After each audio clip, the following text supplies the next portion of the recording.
To escape blind dates, I just randomly picked a passerby and quickly got married. To escape the blind date my stepmother had arranged, I panicked and ran head first into the arms of a man who smelled strongly of sea salt. Looking at the fierce, looking man standing before me, 1.9 meters tall with scarred brow bones, I suddenly blurted out, "Honey, save me." The man's muscles suddenly went rigid, and he lowered his head, staring at me intently. Just when I thought he was about to pick me up and toss me into the trash can, his ears turned suspiciously red, and in a hoarse voice, he forced out a single word. Half a day later, holding the freshly issued red booklet in my hand, I sat by the dock where the sea breeze howled. Lost in thought, I on you ended up marrying. And the spur of the moment, a rough minus stumble guy who sells seafood at a local market. The daily life of a newlywed living as a widower. On the morning after our wedding, I was awakened by the sound of waves and the cries of seagulls. I climbed out of the soft, spacious double bed, only to find that the space beside me had already grown cold. Pushing open the bedroom door, the 3-story seaside mansion was completely empty. I sighed. Huozang, my newly minted, inexpensive husband, had already left home shortly after to a I heard he'd gone to the dock to pick up fishing boats, stock up on goods, and sort through them, working so hard just to sell seafood. You guys plan to monopolize the Pacific Ocean, I muttered as I headed toward the dining table.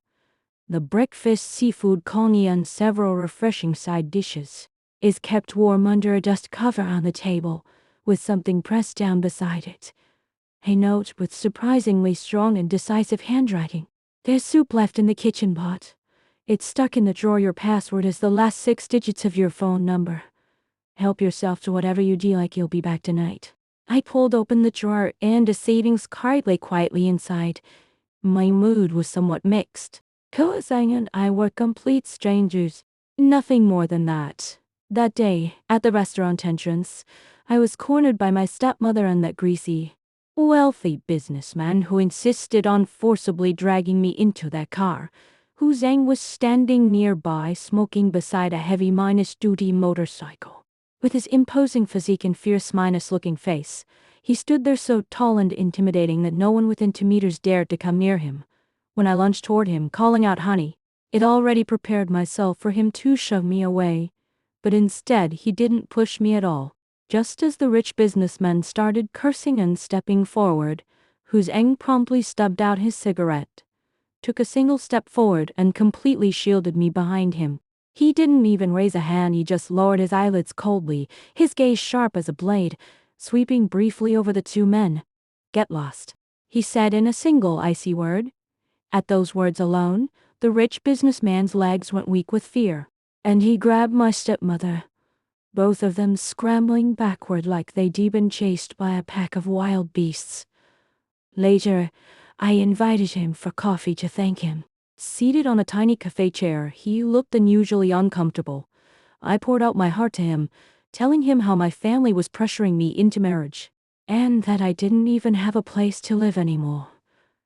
He remained silent for what felt like an eternity, so long that I began to think he'd fallen asleep. Suddenly, he raised his head and looked at me with an intensely serious expression. And being pressured into marriage by my elderly grandmother too. If you've got nowhere else to go, I happen to own an empty apartment. As long as you're willing to get married, you can move in and take full control of the money, and he'll even cook for you. He seemed unsure how to sell himself. So after pausing for a long while, he added another sentence: I never hate women. So, with no other options left, I might as well just give up and go along with it, so I ended up going straight to the civil registry office with him. He thought we'd be sharing a life together. But instead, our days felt more like living in Widwood. He'd keep heading out late at night, not returning until deep into the darkness, carrying with him a faint scent of sea salt. Once he got back, He'd immediately dive into the guest bedroom's bathroom, wash up quickly, and then slip silently back into the second bedroom. Forget about being a newlywed couple, this was nothing like it at all. We were as dry as tinder, yet not even a spark could be kindled between us. My best friend's deadly chain of calls. In the afternoon, my best friend Chen Lu Yu's life-threatening series of calls came pouring in. Ruan Yu, where have you been? That old man showed up at the apartment you used to rent and made a scene, saying you'd run off with some random guy. Leaning against the huge terrace on the second floor, soaking in the sea breeze, I took a bite of an apple and replied, "Don't panic. I've already married myself off. We're legally cohabiting and our relationship is fully protected by law." There was dead silence on the other end of the line for 3 seconds. Then a scream so loud it felt like it could have the roof erupted. "What? You really just eloped with that seafood tycoon?" "Are you crazy?" I had someone look into it. Huo Zhang. Everyone in the entire South City docks is terrified of him. Word has it he used to hang out in international waters. And Ichia's got a scar on his arm that's as long as your hand. Scars. What if a man who licks blood off his knife somehow has a tendency toward domestic violence? I glanced down at the neatly trimmed flowers and plants in the courtyard below, and then at the swing that someone had specially built for me in the corner. My heart started to feel a bit uneasy. It's true that Huo Zhang has scars on his arms, I've seen them too. That day, right after Ichidi finished taking a shower, Ichidi come out wearing a black sleeveless vest, his sturdy muscles rippling beneath it. The brown scar on his forearm looked wild and dangerous, but when he saw me standing in the hallway, he suddenly flinched back into his room, stammering, "I'm sorry, I'll put on a jacket right away." No matter how you look at it, he didn't seem like the kind of person who'd be dangerous at all. Just as I was lost in thought, a loud thud came from downstairs, the sound of the front door opening. Why are they back so early today? I slipped into my slippers and hurried down the stairs. Huo Zhang was standing in the entryway holding a huge bucket in his hand, dressed in dark gray work clothes. He exuded an air of sharp, commanding presence. When he saw me, he instinctively tucked the bucket behind his back and said in a low voice, "Did I wake you up?" "No, it already gotten up," I replied. Curious, I leaned forward to take a peek at the bucket. He hesitated for a moment. Then, he lifted the bucket and said, "We went out to sea today and caught something pretty rare. I thought, you might like it." I leaned in closer and took a look. Half the bucket was filled with king crabs and bouquet lobsters. "This'll fetch a pretty penny if we sell it, won't it?" I gasped softly, without a hint of concern. He turned around and headed toward the kitchen. "No selling, it's for you to eat." His broad back exuded an unyielding, resolute determination.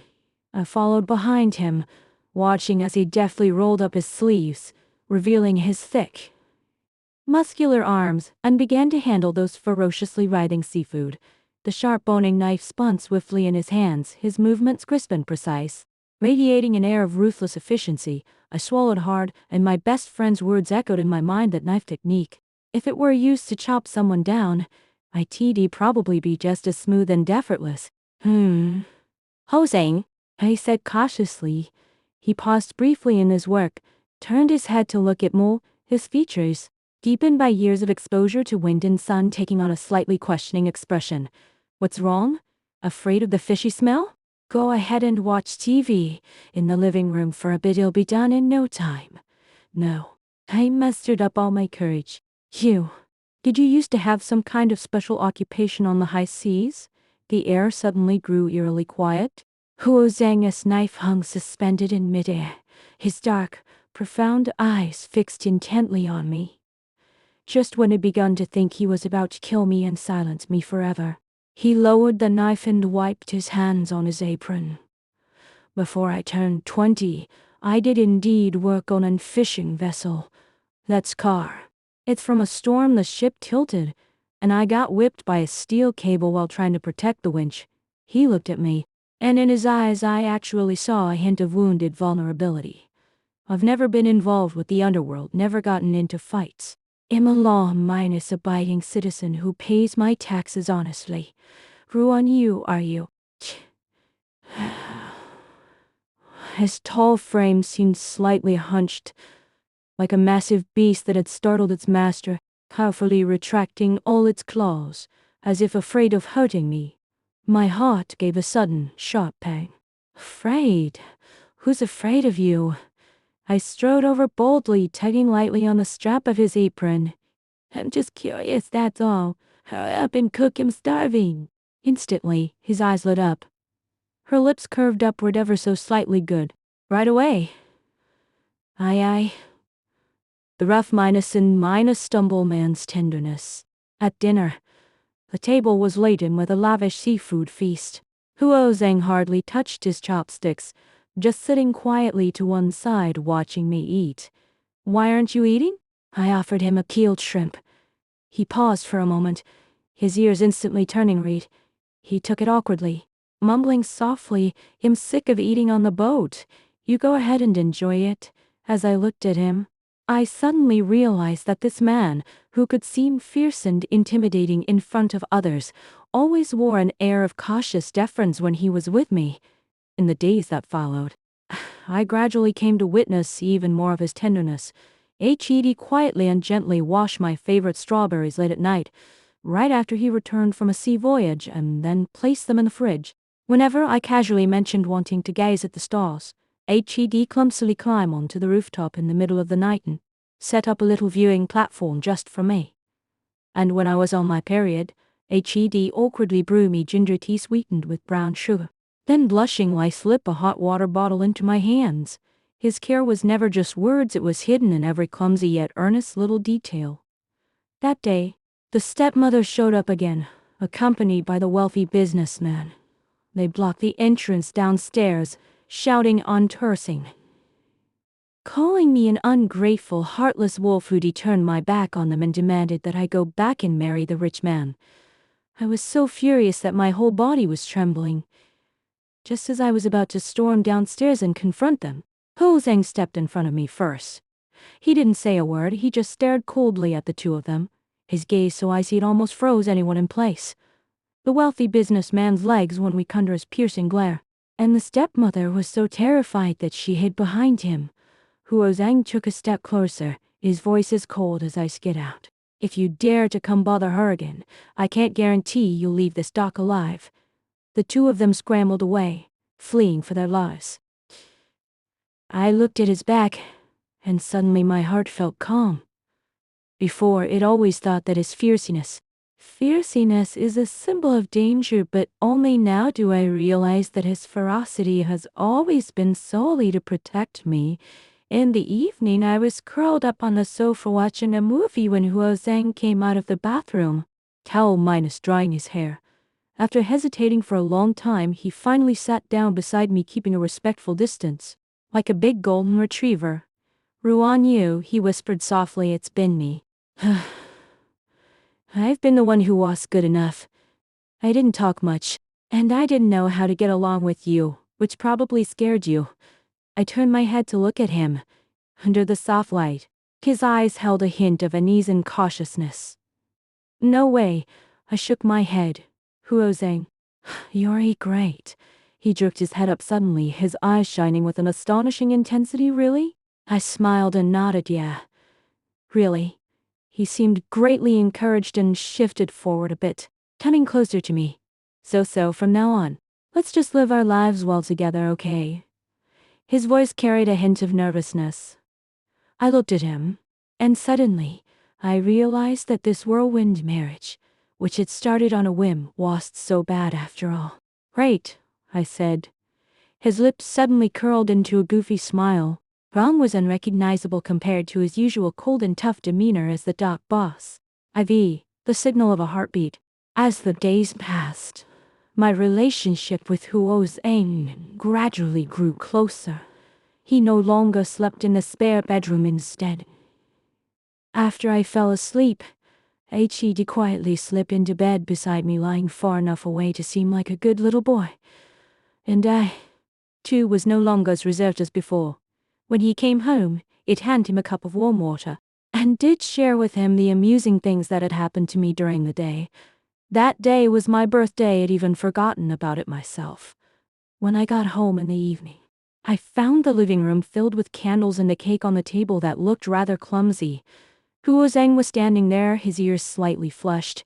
Hong looked at me, completely flustered.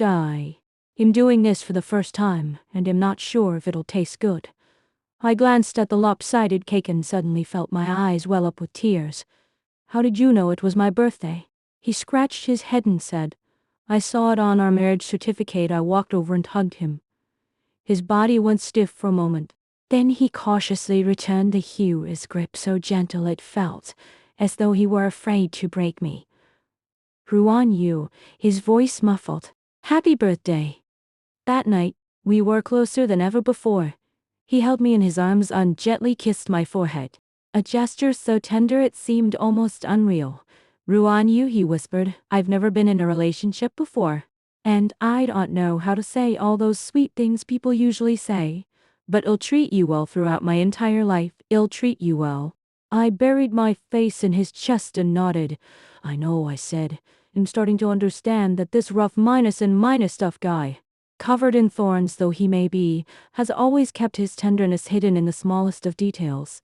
He remembers every single word I casually utter. He'll stand behind me, shielding me from harm, and he loves me in his own clumsy yet passionate way. Later, I asked him why HED agreed to my little plea. Honey, save me? His ears turned red, and he said, that day, when you ran into my arms, the fragrance of your skin and the panic in your eyes, it just made me not want anyone else to hurt you. I smiled and gently pinched his cheek. So, it turns out you fell for me at first sight, huh?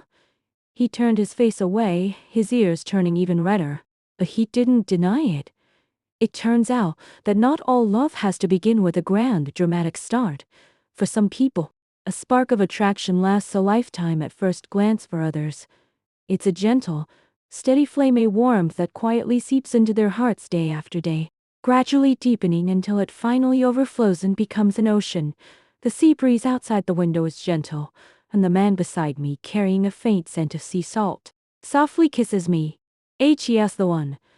The stranger had randomly picked up back then just to avoid blind dates has turned out to be the most stable and secure home I'll ever have in my life.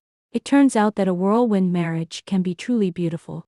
It turns out that rough minus and minus stuff guy, who seemed downright intimidating, could also be unbelievably tender. For the rest of my life, the sea breeze, the starlight, and him will be my entire romance.